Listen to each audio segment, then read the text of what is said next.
Somebody thank him right now. Dúpẹ́ lọ́wọ́ Jésù yìí. Dúpẹ́ lọ́wọ́ Ọlọ́run fún orin láti Ọlọ́run ṣe fún àánú tó dájú lórí ayé wa, lórí ayé ẹnìkankan. Lift your voice and thank him. Appreciate the Lord. Appreciate the Lord. Appreciate Jehovah God. Appreciate God Almighty. Appreciate King of Kings. Appreciate the Lord of Lords. Appreciate him. Let's give that honor to whom is due. Ẹ ká fi ọpẹ́ fún ẹni tó ní gbogbo ọpẹ́ yìí. Gbogbo ẹni tó ní gbogbo ìyìn yìí. Ẹni gbogbo ògo tọ́ sí. Pé ta ni màá tún gbéga? Bí kò ń ṣe bàbá lókè. Ta ni wọ́n ti fi gbogbo ọpẹ́ mi fún? Jésù ṣé o. Jésù mo yìn ọ́. Jésù mo gbé ọ ga. Jésù mo gbé ọ ga. Jésù mo fi gbogbo ìyìn fún ọ. Jésù mo fi gbogbo ògo fún ọ. Jésù mo fi gbogbo ọpẹ́ fún ọ. Ta ni ó tún gbé ga o? Bí kò ṣe bàbá lókè. Ta ni ó tún fi gbogbo ọpẹ́ mi fún? Ọlọ́run tó dá wọn èyí gbà mí. Ẹ̀yin ni mo fi ọpẹ́ mi fún. Ta ni ó tún gbé ga o? Kò ṣe bàbá lókè. Ó tún fi gbogbo ọpẹ́ mi fún. Ọlọ́run tó dá wọn èyí gbà mí. Ẹ̀yin ni mo fi ọpẹ́ mi fún. Ta ni ó tún gbé ga o? Ṣé bàbá lókè? Ta ni ó tún fi gbogbo ọpẹ́ mi fún? Ọlọ́run gbà wọ́n èyí gbà mí. Ẹ̀yin ni mo fi ọpẹ́ mi fún.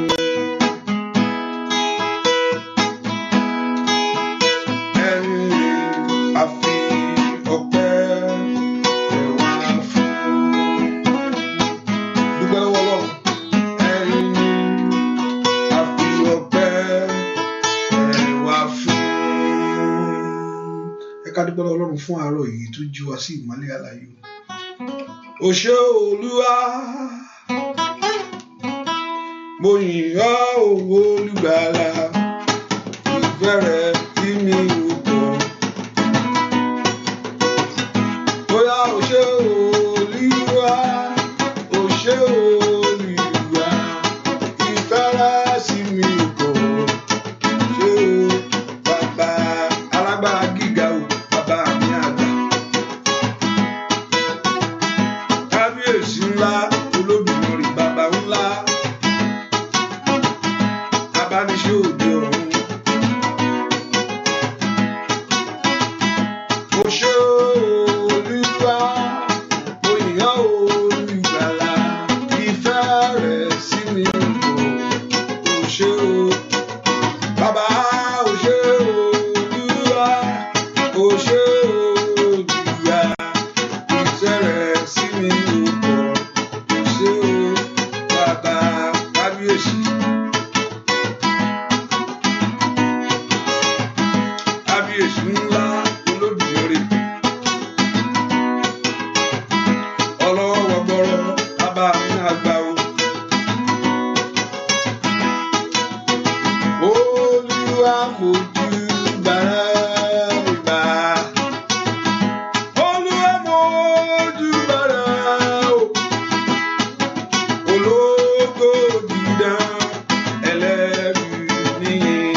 Jésù, Olúwa mo júbà rẹ̀, ìgbà kábíyèsí, Olúwa mo júbà rẹ̀.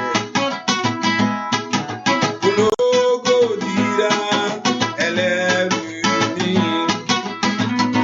Olúwa mo júbà rẹ̀. Olúwa mo júbà rẹ̀, ìgbà Olúwa mo júbà rẹ̀. Ògo dídá ẹlẹ́rù ni, Olúwa mo júbà rẹ̀. Ìbà Jésù, óyá óyá o, Olúwa mo júbà rẹ̀, ìbà Olúwa mo júbà rẹ̀. Ológo dídá ẹlẹ́rù ni, Olúwa mo júbà rẹ̀. Ìyìn yẹ Ọlọ́run mi, ọba tó gbọ́ àdúrà. Ògo yẹ Ọlọ́run mi, ọba tó gbọ́ àdúrà. Ìyìn yẹ Ọlọ́run mi, ọba tó gbọ́ àdúrà. Kábíyèsí bàbá, ògo yẹ Ọlọ́run mi, ọba tó gbọ́ àdúrà. Ènì máa dúpẹ́, ènì máa yìn ọ́ o. A ní èlòrè Jésù ṣe ni máa dúpẹ́ o. Báyé ni máa dúpẹ́, ṣe ni máa yìn ọ́ o. A ní èlòrè Jésù ṣe ni máa dúpẹ́ o bàbá. Ènì máa dúpẹ́, ènì máa yìn ọ́ o. A ní èlòrè Jésù ṣe ni máa dúpẹ́. Kábíyèsí láyé ni máa dúpẹ́, ènì máa yìn ọ́ o. A ní èlòrè Jésù ṣe ni máa dúpẹ́ o bàbá. Ènì máa dúpẹ́, ènì máa yìn ọ́ o. A ní èlòrè Jésù ṣe ni máa dúpẹ́ o bàbá. Dúpẹ́ lọ́wọ́ Ọlọ́run ọba tó gbà ọ́. Dúpẹ́ lọ́wọ́ Jésù ọba tó fi ìyè fún ọ. Dúpẹ́ pé Ọlọ́run tó ṣeun lórí ayé rẹ sẹ́. I want to begin to lift your voice and begin to appreciate him. I want to begin to lift your voice and begin to honor him. Bẹ́ẹ̀ kó bẹ̀rẹ̀ sí dúpẹ́ lọ́wọ́ Ọlọ́run yìí fún orí ọ̀fẹ́ ńlá èyí tá a rí gbà níwájú Olúwa, fún àánú ńlá èyí tó kó ayé wa yọ. Ọmọ Ọlọ́run gbé Jésù yìí ga, pé Jésù ṣe o, Jésù ṣe lórí ilé mi sẹ́, Jésù ṣe lórí ẹbí mi, Jésù ṣe ní gbogbo ọ̀nà mi. Can you lift your voice and appreciate him? Ẹ ká gbóhùn wa sókè ká yan Ọlọ́run láàárọ̀ yìí. Gbẹ́ fún ohun tó ń ṣe inú ayé rẹ lọ́wọ́lọ́wọ́. Gbẹ́ ibi tó bá ayé rẹ débi tó mú ọ lọ. Gbẹ́ fún àǹfààní orí ọ̀fẹ́ tó rí gbàṣẹ́. Ọlọ́run dúpẹ́ lọ́wọ́ Ọlọ́run láàárọ̀ yìí. Gbọ́ àdúà lórúkọ Jésù Kristi. Olúwa àti olùgbàlà wa, jẹ́ ká sọ fún Ọlọ́run. Tá bá débi tó ti ṣẹ̀ sí Ọlọ́run, tá ti ṣẹ̀ sí Jésù, tá ti ṣẹ̀ sí Ọlọ́run. Kò sẹ́ni tó ṣẹ̀ sí nínú ọ̀rọ̀ àìgbọ́ràn. Kò sí àìgbọ́ràn ní níwájú Olúwa. All sin is a sin, whether it's a little one or small one. Ẹ̀ṣẹ̀ níwájú Olúwa. Ẹ ká sọ fún Ọlọ́run. Olúwa, dárí ẹ̀ṣẹ̀ mi jì mí, gbogbo ẹ̀ṣẹ̀ mi gbogbo. Ẹ ká sọ fún Ọlọ́run. Ọlọ́run dárí jì mí. Ẹ ká sọ fún Jésù gbogbo ẹ̀ṣẹ̀ mi. Sọ fún Jésù sẹ́, Olúwa dárí jì mí, gbogbo àṣírídé mi níwájú Ọlọ́run lónìí. Ó ní gbogbo àṣòdodo ní ẹ̀ṣẹ̀, irọ́ pípa náà ẹ̀ṣẹ̀ ńlá ní níwájú Olúwa. Àìnífẹ́ ọmọnìkejì, àdáríjì ọmọnìkejì ẹ̀ṣẹ̀ ni. Ẹ ká sọ fún Ọlọ́run. Ọlọ́run, mo ṣẹ̀ sí ọ o, dárí ẹ̀ṣẹ̀ mi jì mí. Gbogbo tó ń jẹ́ kó gbóhùn mi lónìí, gbogbo ń jẹ́ kó detí sí ọ̀rọ̀ mi. Ẹ ká sọ fún Ọlọ́run alààyè. The Lord Jehovah God to forgive us those sins and wash us from that iniquities. Ẹ pe orúkọ Jésù. Olúwa dárí àṣírídè mi jì mí. Gbogbo ẹ̀ṣẹ̀ mi gbogbo. Gbogbo ẹ̀ṣẹ̀ mi gbogbo níwájú ìwọ Ọlọ́run. Somebody lift a voice and pray to God. Bí kẹ́ni mọ Ísírẹ́lì dáríjì lọ́wọ́lọ́wọ́. Ẹ̀ṣẹ̀ mi Olúwa dáríjì. Ẹ̀jẹ̀ rẹ kó pa ẹ̀ṣẹ̀ mi rẹ́. Let your blood wash away my sins. Let your blood wash away my iniquities. Ẹ̀jẹ̀ rẹ kó pa gbogbo ẹ̀ṣẹ̀ mi rẹ́ lọ́wọ́lọ́wọ́ báyìí. Lift your voice and pray to God. Olúwa ẹ̀jẹ̀ rẹ kó pa ẹ̀ṣẹ̀ mi rẹ́. Ask the blood of Jesus to wash away those sins, those iniquity in your heart, those trespasses, those transgressions before the Lord. Gbogbo ẹ̀ṣẹ̀ gbogbo ẹ̀ṣẹ̀ ọkàn níwájú Olúwa. Ẹ pe orúkọ Jésù. Olúwa dáríjì. Lift your voice to God. Orúkọ Jésù yẹn rà. Lift your voice to God. Ẹ pe orúkọ Jésù dára. Olúwa dáríjì mi. Somebody lift your voice to Him. The Lord Jehovah God to wash away that iniquity of our heart, of our life. Ẹ pe orúkọ Jésù gbogbo ẹ̀ṣẹ̀ mi gbogbo. Ibi tá a ti ṣẹ̀ sí Ọlọ́run alààyè. Lift your voice and ask the Lord, the Lord God of heaven, to forgive those sins. Ẹ pe orúkọ Jésù yẹn sẹ́. Olúwa dárí àṣírídè mi jì mí. Ẹ̀jẹ̀ rẹ kó pa ẹ̀ṣẹ̀ mi rẹ́. Lift your voice to Him. Olúwa dárí àṣírídè mi jì mí. Ẹ̀jẹ̀ rẹ kó pa ẹ̀ṣẹ̀ mi rẹ́. Somebody lift your voice to Him. Bí kí Ọlọ́run alààyè kó dárí àṣírídè jì. Gbogbo ẹ̀ṣẹ̀ wa níwájú rẹ̀. Olúwa parẹ́ lónìí. Sọ fún Jésù. Mokoto lima usandaya bagayabo. Kerabasonto robo shente abo. Ẹ pe orúkọ Jésù dáadáa. Olúwa pa ẹ̀ṣẹ̀ mi rẹ́. Ẹ̀jẹ̀ rẹ kó wẹ̀ mí. Ẹ̀jẹ̀ rẹ kó tú ayé mi ṣe. Lift your voice to Him. Orúkọ Jésù yẹn rà. Kí ẹ̀jẹ̀ Jésù kó wẹ̀ ọ́. Kó wẹ̀ ọ́ tílétílé. Kó wẹ̀ ọ́ tọmọtọmọ. Kó wẹ̀ ọ́ tẹbítara. Kó wẹ̀ ọ́ tọ̀rọ̀tẹ̀rẹ̀. Ẹ pe orúkọ Jésù. Ẹ̀jẹ̀ ọ̀dọ́ àgùntàn wẹ̀ ayé mi. Orúkọ Jésù. Ó yá. Ẹ̀jẹ̀ Jésù wẹ̀ mí o. Kí àdúrà mi má bàa já sófo. Ẹ pe orúkọ Jésù kí àánú lè dájú. Ohun tó ń bá ti rí ẹ̀jẹ̀ náà. If I can see the blood. Ohun tó ń bá rí ẹ̀jẹ̀ náà. Olúwa fẹ̀jẹ̀ ńlá rẹ wẹ̀ mí. Lift your voice to Him. Orúkọ Jésù yẹn rà. Olúwa fẹ̀jẹ̀ ńlá rẹ wẹ̀ mí. Ó yá ọmọ náà ńlá ló gbàdúrà. Olúwa fẹ̀jẹ̀ ńlá rẹ wẹ̀ ayé mi. Olúwa fẹ̀jẹ̀ ńlá rẹ wẹ̀ ayé ọmọ mi. Ẹ̀jẹ̀ Jésù wẹ̀ mí tọmọtọmọ. Ẹ̀jẹ̀ Jésù wẹ̀ mí tilétilé. Ẹ̀jẹ̀ Jésù wẹ̀ mí tẹbítara. Ẹ pe orúkọ Jésù bí tẹ́ bá wà yẹn. Pé kí Ọlọ́run kó dẹ ẹ̀jẹ̀ rẹ̀ lé wa lórí lọ́wọ́lọ́wọ́. Ẹ̀jẹ̀ Jésù. Olúwa fẹ̀jẹ̀ ńlá rẹ wẹ̀ mí. Olúwa fẹ̀jẹ̀ ńlá rẹ tú ayé mi ṣe. Lift your voice and pray that prayer. Lift your voice and pray that prayer. Gbóhùn rẹ sókè wo gbàdúrà yẹn ni. Ó yá. Orúkọ Jésù. Olúwa fẹ̀jẹ̀ rẹ wẹ̀ mí. Jésù fi ẹ̀jẹ̀ rẹ wẹ̀ mí. Jésù fi ẹ̀jẹ̀ rẹ wẹ̀ ayé mi. Jésù fẹ̀jẹ̀ rẹ wẹ̀ mí. Fẹ̀jẹ̀ rẹ wẹ̀ mí. Gbọ́ àdúrà lórúkọ Jésù Kristi. Olúwa wa bàbá fẹ̀jẹ̀ rẹ wẹ̀ orí mi o. Orí mi o. Wẹ̀ ayé mi o. Ó yá o bàbá fẹ̀jẹ̀ rẹ. Ayé mi o. Ayé mi o. Ayé mi o. Bàbá fẹ̀jẹ̀ rẹ. Wẹ̀lé mi o. Wẹ̀lé mi o. Ó yá wẹ̀ ayé mi o. Sọ fún Jésù. Bàbá fẹ̀jẹ̀ rẹ. Ayé mi o. Ayé mi o. Kábíyèsí gba ayé mi o. Bàbá fẹ̀jẹ̀ rẹ o. Wẹ̀ṣẹ̀ mi o. Wẹ̀lé mi o. Wẹ̀lé mi o. Ó yá bàbá fẹ̀jẹ̀ rẹ.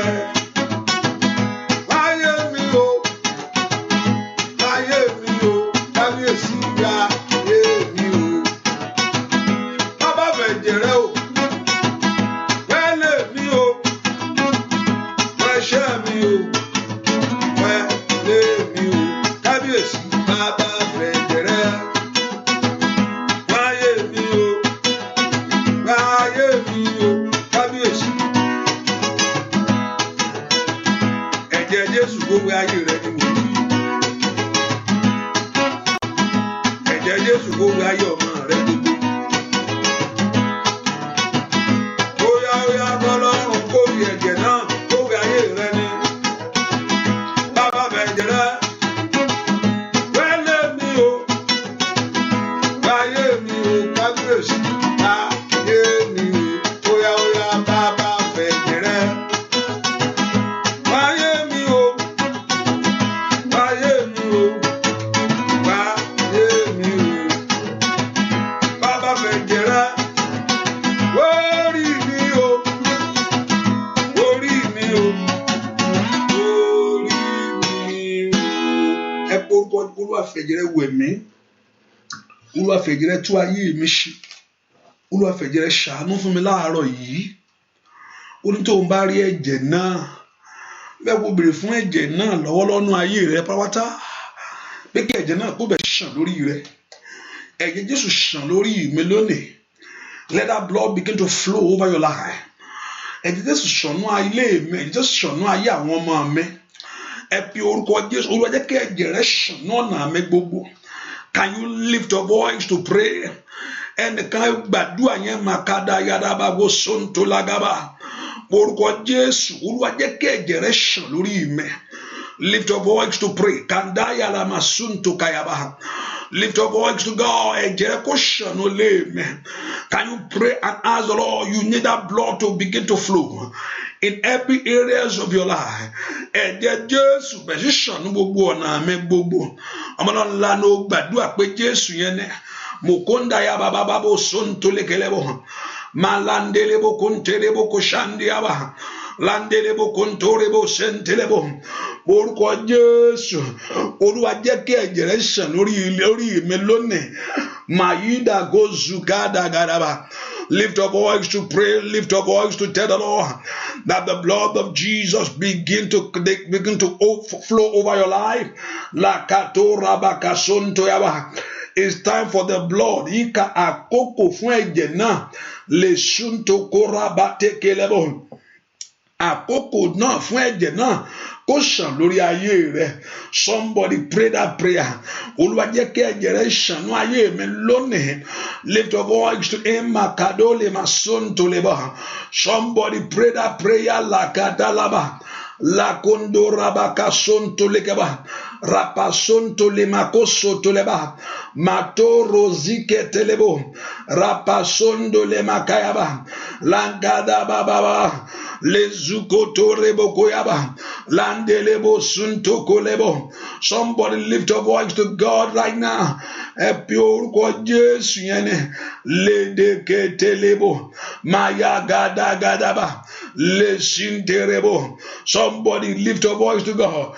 Ẹ̀jẹ̀ Jésù ṣàn lórí mi láti sísìn lọ. Lift your voice to him. Kí ẹ̀jẹ̀ Jésù ṣàn nínú iṣẹ́ rẹ. Lórúkọ Jésù. Ẹ̀jẹ̀ Jésù ṣàn. Bẹ̀rẹ̀ sí ṣàn bí odò lórí mi lónìí. Kó ṣàn bí odò kó gbá gbogbo ogun Sátánì lọ. Màsúkò tó lè gaba. Kí ẹ̀jẹ̀ Jésù kó ṣàn bí odò lọ́wọ́lọ́wọ́. Lè kété lé mú kó tẹ́ yaba. Kó bà gbogbo èmọ̀ òkùnkùn jẹ́. Ọmọlá ńlá ní o gbàdúrà pé Jésù kí ẹ̀jẹ̀ náà kó ṣàn lórí ilé rẹ sẹ́.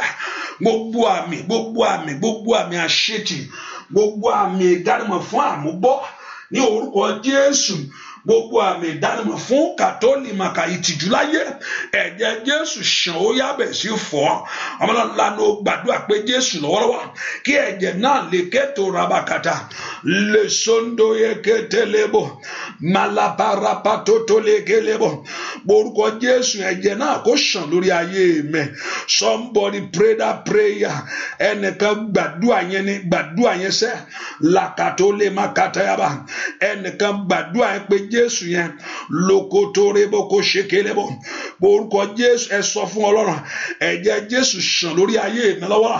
Kó pa gbogbo àmì ikú rẹ́, ìkàdélé gbogbo àmì àṣetì, gbogbo àmì àmúbọ́, gbogbo àmì ìtìjú lórí ayé mi nínú ilé mi. Óyá ẹ̀jẹ̀ Jésù parẹ́ ní orúkọ Jésù. Olúwa dẹ̀jẹ̀ lé mi lórí lórúkọ gbogbo ọwọ́ ọ̀tá. Óyá ẹ̀jẹ̀ Jésù ohun tó lè parẹ́ nìyẹn. Óyá ya ohun tó lè mú kúrò nìyẹn makadole makakabayaba o makalabagayaba lagadalabagaba makalabagalabagaba lagalabagabagaba àwọn náà gbàdúrà lórúkọ Jésù ẹ̀jẹ̀ Jésù gbogbo àmì kámẹ̀ gbogbo àmì àṣetì gbogbo àmì àmúbọ̀gbọ́ àdúrà lórúkọ Jésù Kristi Olúwa wa ẹ̀yin tẹ́ ti fi àdúrà ẹ̀ ránṣẹ́ ó yá láàárọ̀ ìfiránṣẹ́ ìní ní 28 you know what 28 means to us hallelujah ẹ porúkọ Jésù ẹ̀jẹ̀ Jésù ra ayé mi padà lónìí lọ́wọ́ ogun lé lọ́wọ́ ogun òde tí ń dààmú ayé mi lọ́wọ́ májẹ̀mú tí ò ṣe yẹ májẹ̀mú kan wà lórí àwọn ẹlòmíì kò sí bí ó lè ṣe tó kí ní apàpà ṣẹlẹ̀ ṣáá ni lọ́wọ́ ṣùgbọ́n ẹ̀jẹ̀ Jésù lè yí bólè yí májẹ̀mú yẹn dà lórí rẹ lónìí lọ́wọ́ májẹ̀mú kò ṣeé ṣe lọ́wọ́ májẹ̀mú àmúbọ́ ẹ̀jẹ̀ Jésù yára ayé mi padà mẹ́ ẹ̀jẹ̀ Jésù rẹ̀ yára ayé mi padà májẹ̀mú lọ́wọ́ ikú àìtọ́jọ́ lọ́wọ́ ìbànújẹ́ lọ́wọ́ ogun alẹ́ lọ́wọ́ ogun afẹ̀gànṣẹ́ ayé ẹni let the blood of the Lamb ẹ̀jẹ̀ ọ̀dọ́ àgùntàn yẹn kó ra ayé rẹ padà ó yẹ gbàdúrà orúkọ Jésù orúkọ ńlá Jésù ẹ̀jẹ̀ Jésù ra ayé mi padà oní tó ń bá rí ẹ̀jẹ̀ náà ẹ̀jẹ̀ Jésù ra iṣẹ́ mi padà lọ́wọ́ àṣetì tí ayé fi ń lọ rakata yabagaba lọ́wọ́ ogun alẹ́ ni má dẹ̀yìn o lórúkọ Jésù lọ́wọ́ ogun kò ṣeé ṣe ẹ̀jẹ̀ Jésù ra ayé mi padà ẹ pe orúkọ Jésù ọ̀yá ọmọlọ́nla ní o gbàdúrà orúkọ Jésù rẹ̀ kí ẹ̀jẹ̀ ọ̀dọ́ àgùntàn kó ra ayé rẹ padà kó ra iṣẹ́ rẹ padà kó ra ayé ọmọ rẹ padà kó ra orí rẹ padà lọ́wọ́ agbá òkùnkùn lọ́wọ́ ibi tí ayé fi ń lọ ní orúkọ Jésù ẹ̀jẹ̀ Jésù ra ayé mi padà gbọ́ àdúrà lórúkọ Jésù Kristi Olúwa wa wẹ́rí o wẹ́rí mi o Jésù ló lè wẹ́rí ayé ẹni ẹ̀jẹ̀ ewúrẹ́ ò lè wẹ̀ ẹ̀jẹ̀ Jésù ló lè wo orí rẹ sẹ́ ẹ̀jẹ̀ ọ̀dọ́ àgùntàn tá a ta sílẹ̀ lórí igi àgbélébùú ló lè wẹ̀ ayé ẹni mo ní wẹ́rí o wẹ́rí mi o bàbá wẹ́rí o wẹ́rí mi o Jésù kórì mi máa gbà bòde wẹ́rí mi o óyá o wẹ́rí o wẹ́rí mi o tọmọtọmọ wẹ́rí o wẹ́ ayé mi o bàbá o kórì mi máa gbà bòde wẹ́rí mi o nínú ọdún yìí orí rẹ ò gbúdọ̀ gbà àbọ̀dé ikú àìtọ́jọ́ àbọ̀dé àìsàn orí rẹ ò gbúdọ̀ gbà tọmọtọmọ àbọ̀dé àìké óyá ọ̀fà ojú oorun ọ̀fà àìsàn orí rẹ kọ́ wẹ́rí o wẹ́rí mi o alágbára wẹ́rí o wẹ́ ayé mi o bàbá orí mi máa ń gbà bọ̀dé wẹ́ óyá o wẹ́rí o àdúrà ló gbà wẹ́rí o wẹ́rí mi o bàbá o orí mi máa ń gbà bọ̀dé wẹ́rí mi o Jésù sọ fún Pétérù ó ní Sátánì fẹ́ kú ọ dànù ó ní Sátánì fẹ́ gbé ọ ṣubú ó ní Sátánì fẹ́ gbé ọ wó sẹ́ ó ní ṣùgbọ́n òun gbàdúrà fún sẹ́ kí ìgbàgbọ́ rẹ̀ kó má ṣe yẹ̀ óyá ọmọ Ọlọ́run gbàdúrà wẹ́rí o wẹ́rí mi o Olódùmarè bàbá wẹ́rí o wẹ́ ayé mi o óyá kò rí ní máa gbà bòde wẹ́rí mi o kábíyèsí wẹ́rí o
wá máa gbà ẹ̀rí mi o.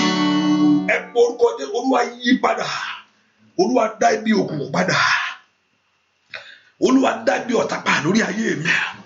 Gbogbo agbára tó ń bá mi dùn ìsinmi mi lórí ọmọ, pé kò bímọ kò má láyọ̀ lórí wọn sẹ́, pé kò níṣẹ́ kò má rí èrè ń bẹ̀.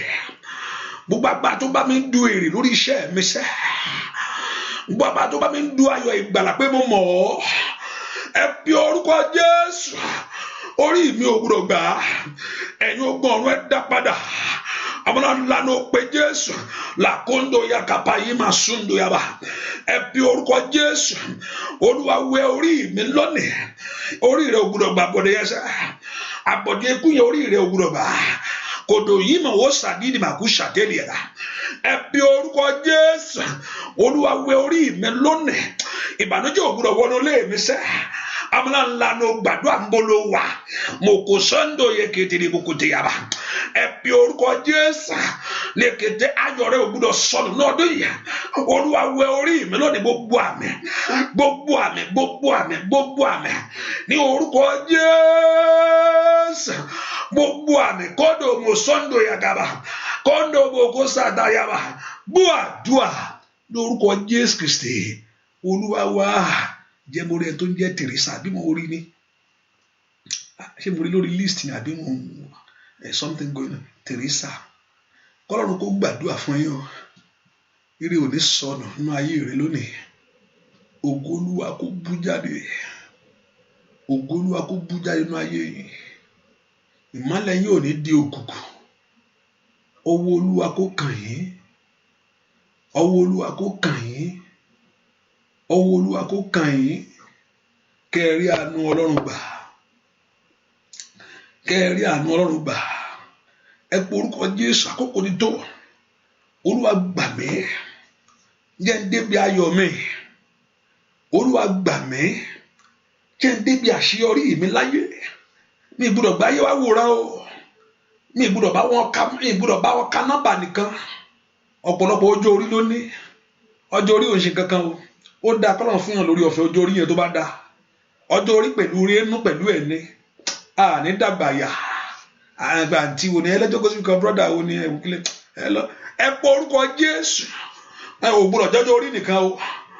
Mi gbọ́dọ̀ dádì ìyá, mi gbọ́dọ̀ mọ́mí ìṣẹ́. Ẹ pe orúkọ Jésù. Ó ná kí ire ayọ̀ mi jáde wá. Ní orúkọ Jésù mú mi débi tí mo fẹ́ dé láyé. Ẹ̀yin ogun ọ̀rọ̀ ẹ mú mi débẹ̀. Ibi ilẹ̀ ìlérí mi ẹ mú mi débẹ̀. Ibi ilẹ̀ ògo mi ẹ mú mi débẹ̀. Ibi ìmúṣẹ ọ̀rọ̀ rẹ nú ayé mi ẹ mú mi débẹ̀. Ó yẹ ọmọ náà lánàá ó gbàdúrà. Níbi ìmúṣẹ ọ̀rọ̀ rẹ lórí ayé rẹ. Ibi tó ń lépa láti dé lórí ọmọ. Yàkàtà yà bàbàbàbà. Ìyà rẹ ò gbúdọ̀ bọ́ sófò. Ìdààmú rẹ ò gbúdọ̀ wọ mẹ́. Ó ti jìyà tó. And God said, after you have suffered a little while, He said He's going to establish you. Ó ti wà lẹ́nu ẹ̀ fọjọ́ pípẹ́ díẹ̀. Àkókò ìgbéga rẹ, àkókò ìfẹsẹ̀ rẹ múlẹ̀, àkókò ìṣelógo rẹ dé. Ẹ bí orúkọ Jésù. Ìyanu mi ṣẹlẹ̀. Olúwa mú mi débẹ̀ sẹ́. Ẹ bí orúkọ Jésù. Olúwa mú mi débẹ̀. Làkóńdó ya máa mọ sọ́ńdó ya bá. Olúwa mú mi débẹ̀. Ibi ayọ̀ wa sẹ́. Ẹ bí orúkọ Jésù mọ́. Ó ní kó débẹ̀ ní ọdún yìí. Ó ní ká mú ní ọlọ́wọ́ o. Gbogbo rẹ̀ gbogbo tẹ̀ ń dúró di Ọlọ́run fún. Gbogbo èlé jẹ́ bá kó sẹ́nu ayé. Ó dọ́kẹ́ gbàdúrà. Olúwa mú mi débẹ̀. Gbàdúrà lórúkọ Jésù Kristi. Olúwa wa ẹ pé orúkọ Jésù nínú ayé kan tí mo wá. Olúwa fàyè gbà mí. Ìwọ ìdíwọ́ kù lọ́nà mi. Ẹ pé Jésù mi tẹ wá. Olúwa nínú ayé kan tí mo wá. Ẹ̀yin ọ̀run ẹ fàyè gbà mí. Ìwọ ìdíwọ́ kù ní ọ̀nà mi. Ẹ pé orúkọ Jésù mi tẹ wá sẹ́. Olúwa Ọlọ́run alààyè nínú ayé kan tí mo wá. Ẹ fi àyè gbà mí kémi náà di ọlọ́mọ láyé. Nínú ayé kan tí mo wá o. Ẹ fi àyè gbà mí kémi náà di ọlọ́kọ. Ayé kan ni kò pé méjì ohun tí Bíbélì sọ fún mi èmi gbàgbọ́ o. Hallelujah. Èṣù náà máa ń play trick. Pé kíní kan èṣù ní gbogbo ẹ̀. Bíbélì sọ pé ayé kan yìí ni kò sáyé méjì nìkan. èṣù náà wọ́n lè máa tọ́gbọ́n kó lè mọ́kàn pé ayé kan wà kò sí bíi pé tíyẹn bá lọ Dáfídì ló sọ bẹ́ẹ̀ ó ní òkú kò lè yìn tó bá lọ sínú òkú kò sẹ́ni tó lè yìn mọ́ the Bible confirm that ẹ porúkọ nú ayé kan tí mo wá ẹ fi àyè gbà mí ọ̀nà rere kó là kò mí nú ayé kan tí mo wá bàbá ẹ ṣí mi lógun rere nú ayé kan tí mo wá ẹ jẹ́ kí ọ̀rọ̀ rẹ ṣẹ mọ́ mi lára ọ̀rẹ́ fún ìgbéga ọ̀rẹ́ fún ìbùkún ọ̀rẹ́ kémi náà di ọlọ́mọ kémi náà di ọlọ́kọ ní oréré ògbúdọ̀ fòmírù àṣeyọrí ògbúdọ̀ fòmírù oréré ògbúdọ̀ fòmírù àṣeyọrí ògbúdọ̀ fòmírù ìbùkún ògbúdọ̀ fòmírù mo lérò pé òun gbàdúrà ẹ pe orúkọ Jésù mo lérò pé òun ké pe Jésù ayọ̀ yẹn ògbúdọ̀ fò ọdún yìí ọdún ìkọlọ́run ṣe ọdún ìlọ́dún rẹ̀ ọdún let God make this year my year of progress, my year of double honor, my year of fulfillment, my year to overtake, to recover. Ẹ pe orúkọ Jésù nínú ọdún ìṣe mi lógo, nínú ọdún ìṣe àwọn èèyàn lógo, nínú ọdún ìṣe wọn lógo.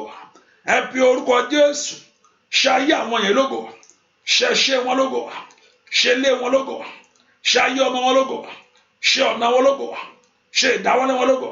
Gbọ́ àdúrà lórúkọ Jésù Kristi Olúwa wa má jòjó tì mí gbogbo ọ̀nà tí ayé ti ń béèrè fún ìtìjú mi Olúwa má jòjó tì mí gbogbo alágbá tí ń sáré ká ẹ bá jẹ́ kójú tì ní o ẹ bá mi jẹ́ kójú tì ní o ẹ bá mi jẹ́ kójú tì gbogbo èèyàn tí ń lọlé aláwo tí ń lọlé oníṣègùn pé kí ojú tì ọ ẹni tí ń gbẹ́bọ lóru ẹni tí ń ṣogun àránsí àtógun tí ń bá ayé ẹni jàkàlẹ́sẹ̀ ojú máa tì ní gbogbo alágbára tí ń béèrè fún ìtìjú ayé ẹ lórí ọmọ Ọlọ́run má jòjó tì mí ojú ògbúdọ̀ tì mí ayọ̀ ọ̀tá ògbúdọ̀ yáyọ̀ ṣẹ́gun lórí mi ọ̀tá ògbúdọ̀ yáyọ̀ ìṣẹ́gun lórí mi ọ̀tá mi ògbúdọ̀ rí mi mú ọ̀tá mi ògbúdọ̀ rí mi gbéṣe ọfà òkùnkùn ògbúdọ̀ bà mí ó yá ọfà òkùnkùn ògbúdọ̀ bá iṣẹ́ rẹ ọfà àṣetì ògbúdọ̀ bọ̀ ọfà àmúbọ̀ ògbúdọ̀ bá ọ̀nà rẹ sẹ́ ó yá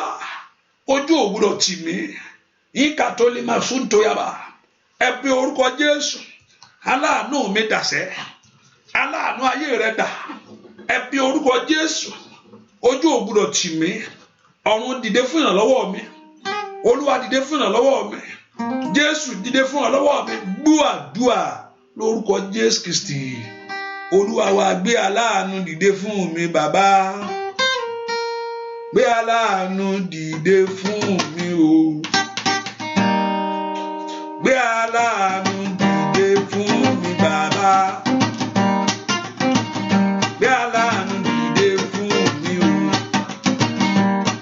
kí n wo wájú kí n ro lóore kí n wo ẹ̀yìn wo kí n ro lóore àtọ̀tún àtòsì jẹ́ kí n bá aláàánú pàdé gbé aláàánú dìde fún mi o bóyá gbàdúrà sẹ́ gbé aláàánú dìde fún mi bàbá gbé aláàánú dìde fún mi o gbé aláàánú dìde fún mi bàbá sẹ́ gbé aláàánú dìde fún mi o kí n wo wájú kí n ro lóore kí n wo ẹ̀yìn wo kí n ro lóore àtọ̀tún àtòsì jẹ́ kí n bá aláàánú pàdé gbé aláàánú dìde fún mi o ìgbà ayé mi Olódùmarè ayé mi dùn bí oyin lórí ọmọ ayé mi dùn bí oyin Ọlọ́run kò fi gbà yáyé rẹ ní ayé mi dùn bí oyin lórí iṣẹ́ rẹ lórí ọmọ ayé mi dùn bí oyin Ọlọ́run kò fi gbà yáyé rẹ ayé mi dùn bí oyin lórúkọ Jésù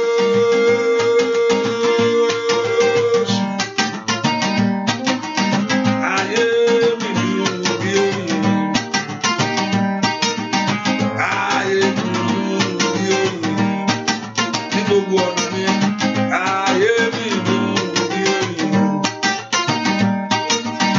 ayé mi dùn bí oyin ẹ pe orúkọ Jésù Olúwa fi gba ayé mi ọ̀nà rere Olúwa là kò mí ẹ pe orúkọ Jésù dáadáa mi tẹ́ wá Olúwa fi gba ayé iṣẹ́ mi ọ̀nà rere Olúwa là kò mí ẹ pe orúkọ Jésù dáadáa Olúwa fi gba ayé ọmọ mi ọ̀nà rere Olúwa là kò mí Olúwa fi gba ayé ilé mi ní gbogbo ọ̀nà rere Olúwa là kò mí ẹ pe orúkọ Jésù Ọlọ́run mi lónìí Olúwa fi gba ayé mi ọ̀nà rere Olúwa là kò mí ọ̀nà ògo Olúwa là kò mí ẹ pe orúkọ Jésù dáadáa Olúwa fi gba ayé àwọn ọmọ mi ọ̀nà rere Olúwa là kò mí ẹ pe orúkọ Jésù kí Ọlọ́run kó la ọ̀nà rere kò ọ̀nà àṣeyọrí yẹn tẹ́ ti ń gbàdúrà fún ọ̀run kó la ọ̀nà yẹn Olúwa fi àṣeyọrí fún ayé àwọn èèyàn yìí o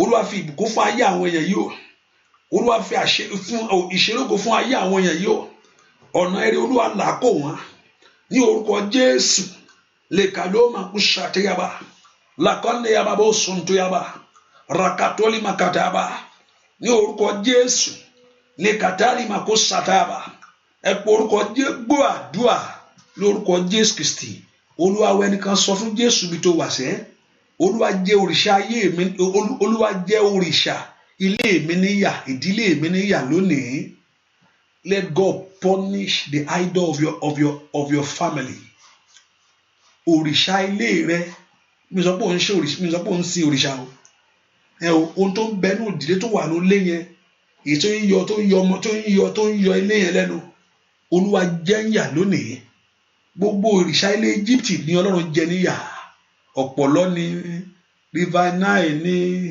gbogbo tá ń sìn ní ìlú yẹn ni Ọlọ́run fi ìbínú jẹ níyà hallelujah láti fi agbára hàn pé òun yìí alágbára gbogbo òrìṣà Egypt ni Ọlọ́run kọjú ìjà kọ kó tó wá na àwọn ọmọ àkọ́kọ́ wọn ó kọ́ na gbogbo òrìṣà orílẹ̀-èdè yẹn ó nà pa ó nà wọ́n ṣe tì ó sọ omi yẹn tán ó sọ díẹ̀ jẹ kò sẹ́ tó yí padà ó sọ gbogbo nǹkan tó ń ṣe ó na àwọn òrìṣà orílẹ̀-èdè yẹn àgbà tí bẹ́ẹ̀ ni ó tún wá mú àwọn àkọ́bí wọn ó tún ṣe àkọ́bí wọn lọ́ṣẹ́ ó ní let my first born go ó ní Israel ní àkọ́kọ́ ó ní àkọ́bí òun ó ní kan lọ Fáráò ní wọn ò ní lọ Ọlọ́run jẹ gbogbo òrìṣà Egypt níyà gbogbo òrìṣà ilé ìrẹsẹ̀ gbogbo òrìṣà tí mú àwọn ọmọ àkọ́kọ́ tàbí ọmọ obìnrin ilé làgáyà màsáìdà tàbí ọkùnrin ilé lẹ́kẹ̀tọ́ lè mú kò sẹ́ni àbá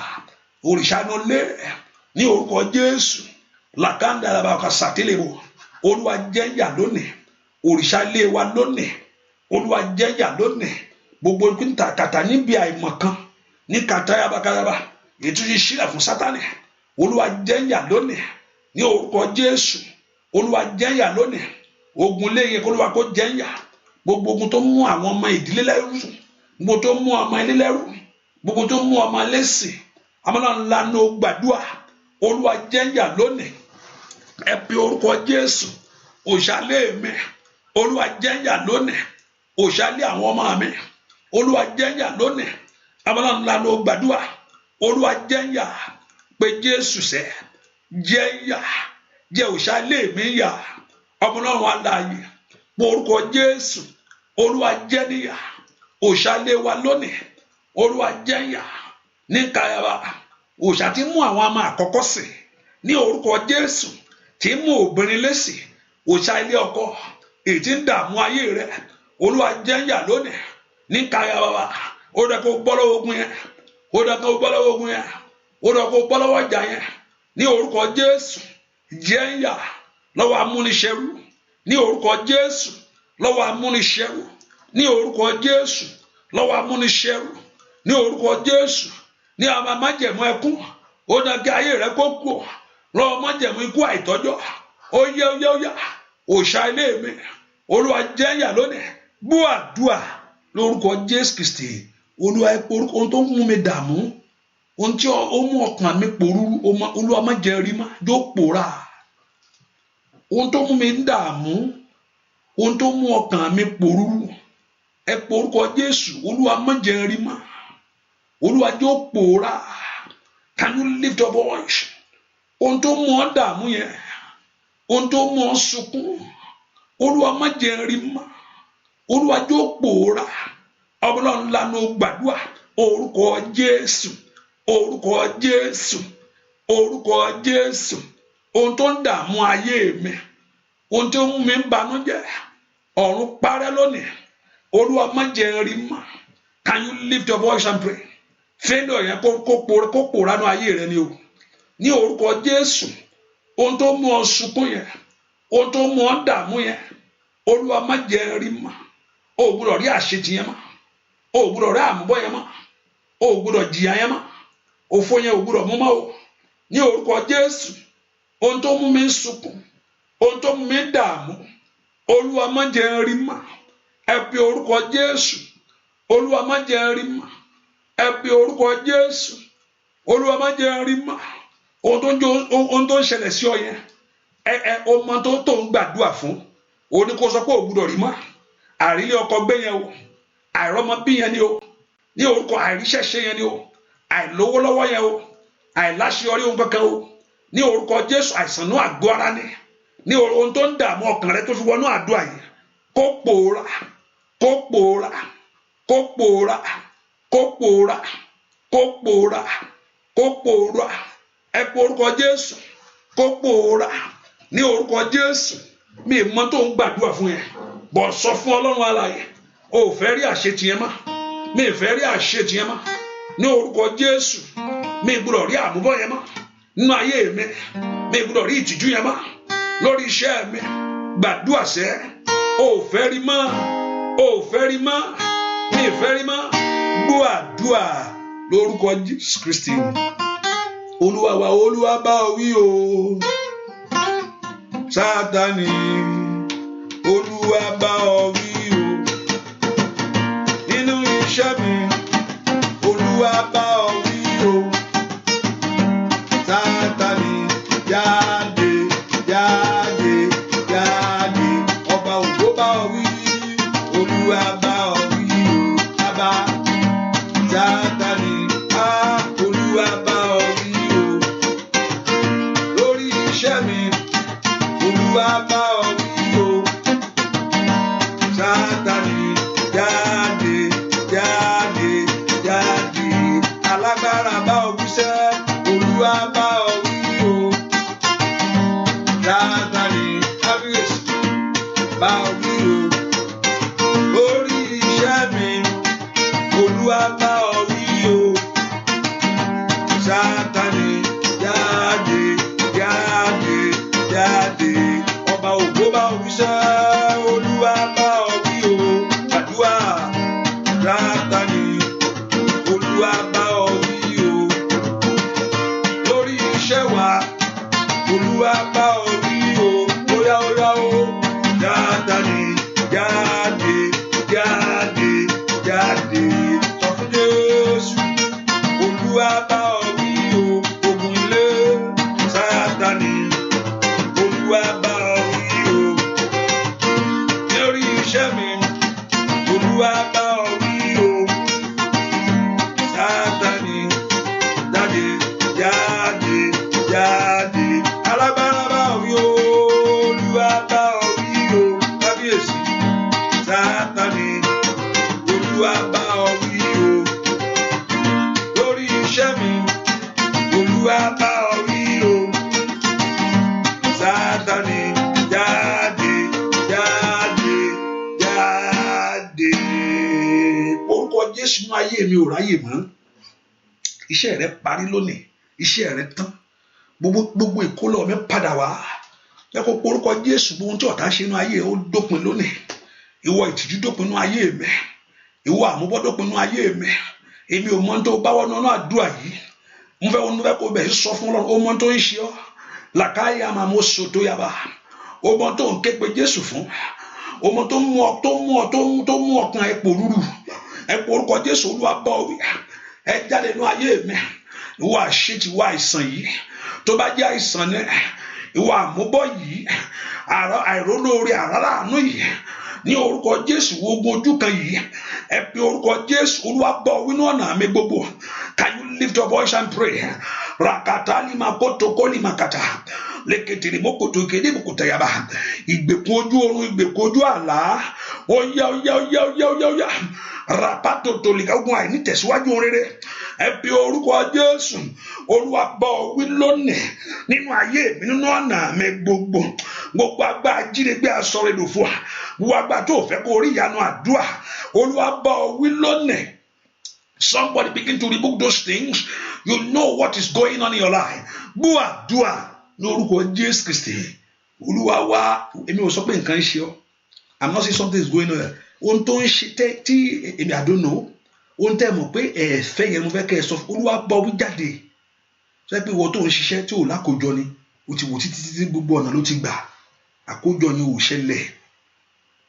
Hallelujah. O ti wò títí gbogbo ọ̀nà ló gbà. Àkójọ yìí ò ṣẹlẹ̀.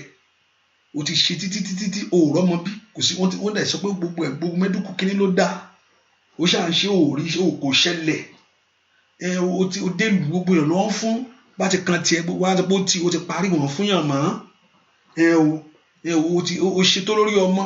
Àkókò àti jẹun ọmọ yẹn. Ọ̀tá ni kò wá máa tún wá dààmú. Ẹ pé àní Olúwa ohun tó ń ṣẹlẹ̀ sí ẹ mo fẹ́ kó sẹ́ àní mi fẹ́ mọ́nú ayé mi. Olúwa bá wí nínú ayé mi, nínú àgọ́ ara mi ni. Lórí iṣẹ́ mi ni Olúwa bá wí. Àní jáde. Àkókò rẹ ti tó, ọjọ́ rẹ pé lónìí o. Jáde lórí iṣẹ́ mi. Jáde nínú ayé àwọn ọmọ mi. Ní orúkọ Jésù mi ìsunkún mọ́. Mi ìdààmú mọ́. Olúwa bá wí rí ayé mi padà wá. Mo gbẹ̀tọ́ mi láàárọ̀ iṣẹ́. Níbo ló wà màmá? Lèkọ́lì àwọn ó sàtẹ́yà. Àǹtí ò bá gbàdúrà. Àkókò orí mi tẹ̀ mí lọ́wọ́. Mi nànà máa wò sàtẹ́yà bọ̀. Ní kòtò lè kàtà yà bá. Sọ fún Ọlọ́run that very thing that you are praying for. Borúkọ Jésù. Ìyanu mi kò ṣẹlẹ̀ sẹ́. Àní ọmọ Ọlọ́run lánà ó gbàdúrà. Ó dán kí ọjọ́ ayọ̀ rẹ fara o. Ó dán kí ìmọ́lẹ̀ ayé rẹ tàn. Ní orúkọ Jésù kí ló fẹ́ yẹn mọ́? Kí ló fẹ́ k'Ọlọ́run kó ṣe báyìí? Ẹ sọ fún Ọlọ́run jáde. Ìwọ àṣetì jáde. Ìwọ àmúbọ́ jáde. Gbogbo agbára tí dààmú ìṣeré rẹ̀. Ní orúkọ Jésù gbogbo agbára tí bá ògo ayé mi jà. Gbogbo ipá tí ò fẹ́ kí ìmọ́lẹ̀ yìí tàn jáde. Ẹ sọ fún Ọlọ́run ní orúkọ Jésù ní ipò ẹrú mo jáde. Ní ipò àmúbọ́ mo jáde. Olúwa bá ìwọ ogun ìwínú ayé mi. Somebody pray that prayer. You know that very thing that you are going through. You know that thing that you are passing through. Leketoli masindirebo. Kíni ẹni mo fẹ́ kó sọ fún Ọlọ́run. Ohun tó ń ṣẹlẹ̀ sí ọ gangan yẹn o. Làkàyà ara máa kó sàté. Ohun tó fẹ́ mọ́ yẹn ni mo fẹ́ kó sọ fún Ọlọ́run. Ní orúkọ Jésù. Àbàwọ́n ayé rẹ ni ò fẹ́ mọ́. Ìtìjú ayé rẹ ni ò fẹ́ mọ́ o. Ní orúkọ Jésù. Ẹ̀gbọ́n ayé mi fẹ́ mọ́. Ní orúkọ Jésù. Óyá. Ọwọ́ àmúbọ̀ yìí mi fẹ́ mọ́. Kí ló ń ṣẹlẹ̀ ní kó sọ fún Ọlọ́run lọ́rọ̀? That very thing that you don't want your life. Mi sunkún mọ́ Olódùmarè. Mi jagun mọ́. Olúwa mi jagun mọ́. Màkótó kógun gbà kan sí kan. Óyá. Àṣetìnú ayé mi tó gẹ́ o. Ẹ pe orúkọ Jésù. Àgbúbọ́nú ayé mi tó gẹ́. Ẹ pe orúkọ Jésù. Kí ni dààmú ayé rẹ tó fẹ́ mọ́sẹ́? Ní orúkọ Jésù. Ogun ajá ayé ẹni yà. Ogun afa ayé ẹni ṣẹ̀sí yìí tó gẹ́. Ogun aṣọ ayé ẹni dáláì má ṣe yìí tó gẹ́. Oyè ọmọ Ọlọ́run lánàá ó gbàdúrà. Mo lóhun tó ń ṣẹlẹ̀ sí ọ ní kó sọ fún Ọlọ́run. Pé ò fẹ́ mọ́. Olúwa mo kọ eléyìí. Olúwa mo ló tì sí ogun yìí. Mo sọ pé ó tì sí ogun àmúbọ̀ yìí o. Mo sọ tí fún àìsàn yìí sẹ́. Ní àgọ́ ara kọ́ jáde. Ọmọ náà ń pe Jésù. Gbọ́ àdúrà. Lórúkọ Jésù Kristi. Olúwa wá. Ẹ pe orúkọ Jésù. Olúwa jẹ́ kí a fi agbára rẹ̀ ṣe tèmi lónìí. He said, let the Mount Zion rejoice. Let the daughter of Judah be glad because of thy judgment. Ó dọ̀kọ́ náà kó sọ ọ̀rọ̀ rẹ̀ dayọ̀ sẹ́. Ẹ pe orúkọ Jésù. Àníṣe gbogbo tó ń dí ìkan ìlọ́wọ́nú ayé mi wọ́n ló mọ̀ ìmọ̀ ní mi ò mọ̀. That very thing mo fẹ́ kó sọ fún Ọlọ́run yẹn. Ohun tó lérò tó fi wọnú àdúrà ìwà pẹ̀. Ọlọ́run gbogbo tó ń dí ògo ayé mi lọ́wọ́. Nkàdáyà mi sọ pé ohun tó jẹ́ kí ohun tẹ́ ń fẹ́ yẹn. Bóyá iṣẹ́ lẹ̀ apply fún. Tó wáṣẹ́ títí lájọ́ tó ti ríṣẹ́ yẹn. Bóyá ọmọ ló ń gbàdúrà fún. tó fẹ́ tó ń wá láti tó lérò gbà láti bímọ láyé táyé sọ pé ọmọ jìnnà sí ọ pé kò gbàgbé ẹ pé irú ẹ̀ kan máa ń fún pé ọkọ ló fẹ́ ní pé èrè ọmọ ló fẹ́ jẹ wá ti ń gbàdúrà fọ́pọ̀ Ọlọ́run ṣàánú lórí àwọn ọmọ yìí mọ̀kọ́ ni àmọ́ ó ti dààmú tó ẹ̀pọ̀ orúkọ Jésù èmi ò mọ̀ ń tó fi wọnú àdúrà ìwà òun mo fẹ́ kí Ọlọ́run yanjú fún ọ lónìí mo sì fẹ́ kó fẹnu ara rẹ wí ẹnu ara ẹni náà mi ń kọ méje ẹ̀pọ̀ orúkọ Jésù mo kọ àṣetì ire wọnú ayé mi wá ire wọnú ayé mi wá ìwọ àbàwọ́n ẹ̀ lórí iṣẹ́ mi mo kàwé títí o rí nǹkan fi iṣẹ́ yẹn ṣe o rí nǹkan fi iṣẹ́ ìwé yẹn ṣe o tún rí iṣẹ́ o tún fi iṣẹ́ yẹn ṣàṣeyọrí àyà gàbàgàbàgàbà o tún rí ìrìn àjò mú kòtò ìrìn àjò tí ì mú nǹkan jáde wá ó yẹ kó orúkọ Jésù ohun tó ń dìrì Ọlọ́run wọnú ayé mi sẹ́ ohun tó ń ṣẹlẹ̀ ń fẹ́ kó sọ fún Ọlọ́run ohun tó ń dí ògbó ayé àwọn ọmọ mi lọ́wọ́ mo fẹ́ kó mú kúrò ohun tó ń dààmú ọkàn mi ohun tí ò fẹ́ kí ìfọ̀kànbalẹ̀ wá yẹn sẹ́ ní orúkọ Jésù iná ogun yẹn mo fẹ́ kó pa o agbára ọ̀tá yẹn mo fẹ́ kó sọ́dà sàn iná ogun yẹn mo fẹ́ kó pa o agbára ọ̀tá yẹn mo fẹ́ kó sọ́dà sàn iná ogun yẹn mo fẹ́ kó pa o agbára ọ̀tá yẹn mo fẹ́ kó sọ́dà sàn iná ogun yẹn mo fẹ́ kó pa o agbára ọ̀tá yẹn nínú ayé àwọn yẹn mo fẹ́ kó sọ́dà sàn iná ogun yẹn mo fẹ́ kó pa o igi tí ogun yẹn mo fẹ́ kó fa tuntun gbogbo làkàtọ́ ní àkàtàyàrá ẹ bí orúkọ Jésù ọwọ́ ọ̀tá yẹn mo fẹ́ kọ́ lọ́run kó mú kó nu ayé yẹn eré yẹn mo fẹ́ kó ṣẹlẹ̀ sẹ́ ọmọdé gbàdúrà. Can you lift your voice and talk to God in Jesus' name? We pray. Ire mi dé, ire ayọ̀, ire mi káàbọ̀, ire mi wọlé dé. Nọdún yìí, ire mi dé lórúkọ Jésù, ire ayọ̀, ire mi káàbọ̀, ire mi wọlé dé. Ire mi dé, ire ayọ̀, ire mi káàbọ̀, ire mi wọlé dé. Ó yá gbàdúrà ire mi dé, ire ayọ̀, orúkọ Jésù. Ire mi káàbọ̀, ire mi wọlé dé. Ire mi dé, ire ayọ̀, ní gbogbo ọ̀nà sá. Ire mi káàbọ̀, ire wà wọlé dé.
Olúwa ni. Ẹ pe orúkọ Jésù, ayọ̀ mi farahàn lónìí. Ibi tẹ́ fẹ́ rí ayọ̀ yẹn bẹ̀ sí sọ fún Ọlọ́run, ibi tẹ́ ti fẹ́ ní láàárọ̀ yìí, where you want that joy. Ibi tẹ́ ti fẹ́ ní àṣeyọrí yẹn bẹ̀ sí sọ fún Ọlọ́run. Ibi tẹ́ ti fẹ́ ní ìbùkún yẹn bẹ̀ sí sọ fún Ọlọ́run. Ibi tẹ́ ti fẹ́ ní ohun ògo yẹn bẹ̀ sí sọ fún Ọlọ́run. Ẹ bẹ̀ sí képe Jésù, ibi tẹ́ fẹ́ kí ìyanu yẹn ti ṣẹlẹ̀ ní ọ̀nà yín gbogbo. Where you want that miracle to happen in your life, where you want that fulfillment and that breakthrough to happen for you, begin to tell the Lord where you need it. Mo ń fẹ́ lórí ayé àwọn ọmọ mi sẹ́, mo ń fẹ́ lórí iṣẹ́ mi, mo ń fẹ́ ní ọ̀nà mi. Níbi tẹ́ ti ń fẹ́ ìyanu ẹ bẹ̀ sọ fún Ọlọ́run. Lórí ilé mi mo ń fẹ́ ìyanu. Begin to tell the Lord where you need that miracle. Níbi tẹ́ ti ohun tẹ́ ń fẹ́ tẹ́ fi wọnú àdúrà ẹ bẹ̀ sọ fún Ọlọ́run. Begin to tell the Lord, let God begin to answer you right now. Ní orúkọ Jésù, ojú ògbúdọ̀ tì í lórí ìbéèrè yẹn. Níbi tẹ́ ti ń fẹ́ oore Ọlọ́run ẹ bẹ̀ sí sọ fún Ọlọ́run. Begin to tell the Lord what you need right now. Níbi tẹ́ ti ń fẹ́ kí Ọlọ́run kó ṣe ìyanu yẹn bẹ̀ sí sọ fún. Mo fẹ́ kó ṣe lórí ayé àwọn ọmọ mi yìí o. Mo fẹ́ kó ṣe ní ọ̀nà mi yìí. Níbi tẹ́ ti fẹ́ oore Ọlọ́run yẹn màkúrà bàkú ṣèkéyà. Bogolobokolomo sontolimosente. Ẹ pe orúkọ Jésù. Níbi tẹ́ ti fẹ́ rí ògo yẹn tó ti fẹ́ kó tàn jáde. Ẹ pe orúkọ Jésù, mo ń fẹ́ lórí ọmọ mi ni. Ojú ògbúdọ̀ tì mí. Ibi tẹ́ fẹ́ kí ire yẹn ti jáde wá ẹ sọ fún Ọlọ́run. Olúwa lẹ bá sọ̀rọ̀ kí Olúwa kó dáhùn. Àánú kó gbóhùn ẹ̀bẹ̀ yín sẹ́. Àánú kó dá yín lò lórí ìbéèrè yín. Ní orúkọ Jésù, ọ̀run kó gbọ́. Lórí ìbéèrè yín ọ̀run kó gbọ́. Ilẹ̀kùn rẹ̀ kó ṣí. Ọ̀nà àbáyọ yín kó là. Let heaven answer you upon that your request before the Lord. Let heaven answer you speedily. Ní kíákíá Olúwa dáhùn. Ọ̀nà rẹ̀ kó là kò yín. Ojú ògbúdọ̀ tì yín o. Ayé ògbúdọ̀ yọ yín. Ire yẹn kó tẹ̀ yín lọ́wọ́. Ògo yẹn kó bú jáde. Oore yẹn kó bú jáde. Ògo yẹn kó bú jáde. Ògo yẹn kó bú jáde. Ògo yẹn kó bú jáde. Ògo yẹn kó bú jáde. Ògo yẹn kó bú jáde. Ẹwà yẹn kó fara. Ojú ògbúdọ̀ tì yín. Ire yẹn kó tẹ̀ yín lọ́wọ́. Ẹ ní banújẹ́. Ẹ ní sunkún. Ayé ò ní yọ̀ yín. Àdúrà kó gbè yín. Ọwọ́ Olúwa kó fara. Ògo Olúwa kó fara. Níbi tó ti kóra àwọn tẹ́ nítorí ayé yín. Ọ̀run kó bínú sí wọn. Ọ̀run kó bínú sí wọn. Olúwa kó gbè yín níjà. Ibi tó ti kó tì fún ògo yín. Ọ̀run kó bínú sí wọn. Ojú kó ti ọ̀tá náà. Ire yín kó tẹ̀ yín lọ́wọ́. Ní orúkọ Jésù kẹ́rí ìyanu àdúrà yìí. May you see a great result of this prayer. May you see the miracle of this prayer. May you see the answer to this prayer. Ní orúkọ Jésù kẹ́rí èsì inú àdúrà yìí. Olúwa lẹ sọ fún. Ní orúkọ Jésù, Olúwa kó dáhùn. Olúwa lẹ képe. Olúwa kó dáhùn. Olúwa lẹ fọ̀rọ̀ lọ. Ní orúkọ Jésù, ọ̀run kó dáhùn. Ire ayé yín lórúkọ Jésù kó jáde wá. Ire ògo kó jáde wá. Ní orúkọ Jésù, ire ẹwà yẹn kó jáde wá. Ní orúkọ gbogbo ẹni tó sọ pé ó tì ní kí Ọlọ́run kó mú kó lójú ọ̀nà wa. Gbogbo ẹni tó sọ pé ó tì sí ìbéèrè yín yìí ní kí Ọlọ́run kó mú kó lójú ọ̀nà. Gbogbo ẹni tó sọ pé ó tì pé kò ṣeé ṣe ní kí ọ̀run palẹ̀ wọn mọ́. Mo ní kí ọ̀run palẹ̀ wọn mọ́. Mo ní kí ọ̀run palẹ̀ wọn mọ́. Mo ní kí ọ̀run palẹ̀ wọn mọ́. Mo ní kí ọ̀run palẹ̀ wọn mọ́. Mo ní kí ọ̀run palẹ̀ wọn mọ́. Ní orúkọ alágbára ayé ní kó ṣubú. Kó mọ́ dìde mọ́. Let the Goliath of your life fall and fall totally. May you experience God's miracle. May you experience God's mercy. Kẹ́rà àánú lágbà. Ó rí bẹ́ẹ̀ o. Ó ti rí bẹ́ẹ̀ o. Òjò ti rọ̀, àánú kẹ́rì gbà. Oore ọ̀fẹ́ kó dájú. Ìwòsàn yín kó ṣẹlẹ̀. Ìwòsàn yín kó ṣẹlẹ̀. Ayé ò ní yọ̀ yín. Ayé ò ní yọ̀ yín. Wọ́n ní bèrè pé Ọlọ́run rẹ̀ dà. Ojú àdó ò ní tì ọ́. Ojú àdó ò ní tì ọ́. Ojú àdó ò ní tì ọ́. Ojú àdó ò ní tì yín. Ẹ rí ìyanu Ọlọ́run. Kẹ́ ẹ para pẹ̀lú ẹ̀rí. Bẹ́ẹ̀ lásìrí. Láì lórúkọ Jésù Kristi. Olúwa wa, àmín, àmín, àmín lórúkọ Jésù. Ẹ ká fi sábà pé àdúrà ìtẹ̀síwájú láàárọ̀. By God's grace and by the next month um, on the 15th and 16th. There's a program coming up on the 15th and the 16th, and you can put in mind to join in Lagos, Nigeria, Yaba area.